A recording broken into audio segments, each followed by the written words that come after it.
Hello everyone, it is week 114 of Zur, and he is in the reef, again, back-to-back weeks. I'm not sure that's ever happened, maybe once, if anything, I don't know. Not too bad of a week this week though. Let's see what he's got.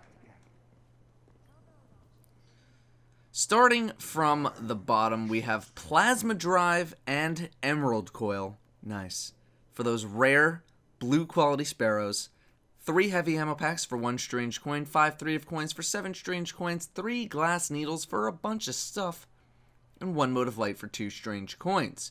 Weapon ornaments, we have Prototype for the Truth rocket launcher and the Wolves Remember for the Young Wolf's Howl. Both of them gonna run you 25 silver dust. Titans, you are getting Twilight Garrison. We have side bonuses of increased special or heavy ammo, and we have solar recovery or solar armor. The main bonus gives you a mid-air dash ability. So, unless you really like this movement speed dash in PvE, it's not really going to be worth using in PvE at all. It's much more of a PvP exotic. Even then, it's a do-a-thing exotic. It gives you an ability that I can't assign any sort of power value to. I can't assign a number to it. If you can use the ability really well, then it's going to be awesome for you. But if you're like me and you just can't, or maybe you don't have something like a specialized controller to take advantage of such an ability, then it won't prove to be too useful. Dune Marchers are more of an overall speed increase style of exotic, as opposed to Twilight Garrison, which provides more of a burst of speed. Hunters, you're getting the Frost EE5 boots, otherwise known as the Frosties. We have side bonuses of sidearm or machine gun ammo, and we have Void Double Down. The main bonus gives you tighter turn radius while sprinting and faster grenade and melee regeneration while sprinting. The faster generation, I believe, is 50%, and they are fixed. They used to be broken, but the most recent patch fixed them up.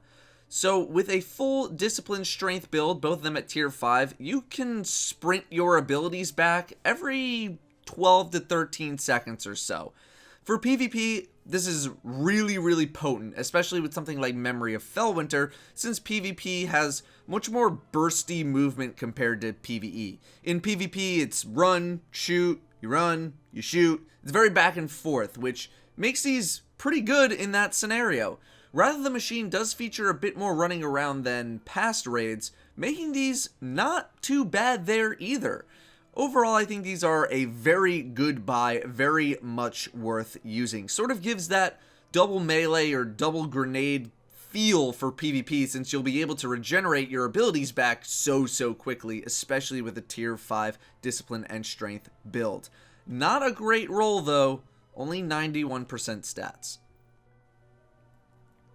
Warlocks, you have Apotheosis Veil, and it's still boring as hell. We have bonus super energy on grenade kills, Ash to assets, or heavy lifting, and infusion. The main bonus regens your health, melee, and grenade when you use your super. With the plethora of Warlock exotics available, a lot of which have an always active ability, this thing just underperforms in my opinion. I don't think the effect is powerful enough to really worth using, and the situations in which it will save your life probably don't happen often enough to warrant using it over anything else that might provide more of a benefit more of the time. Could definitely use a bit of a buff, but for now, I would just stay away. Monte Carlo is your weapon of the week. A decent but nothing special auto rifle. Monte Carlo features a really fun bonus where shooting anything will slowly regenerate your melee with a chance to fully regen it on a kill. This perk allows for some really cool builds to happen, like Thagomizers with Striker Titans for one example, but unfortunately the weapon itself isn't really that special. If this weapon got the slightest of PvE boosts in terms of damage, I think you'd see a lot more melee focused builds or these really fun ability-based builds start to pop up much, much more. In PvP, while it's pretty stable, it just tends to get outclassed by a lot of other stuff in the game right now. A decent but not amazing first exotic, Monte Carlo could use the slightest of love taps to bring it up to where everything else is right now. If it got that slight love tap, I think PvE would get a lot more creative. The engram of the week is Legacy Primary. That's year 1 weapons at year 1 attack values. Legacy. If you get something that is also in Rise of Iron, also current, with probably the exception of Thorn, it will show up in your blueprints. That is going to do it for Xur week number 114. Not too bad of a week. Going to be starting work on the exotic tier lists over the next 2 weeks or so. Already have most of the exotic armor scripts done, so be on the lookout for those. Otherwise, I imagine I'll start the content struggle within those next 2 weeks as I am running out of stuff to talk about. Probably will have another Nightfall Q&A sometime within these next 2 weeks as well. So that's basically November. December and beyond will definitely be interesting for me, for sure.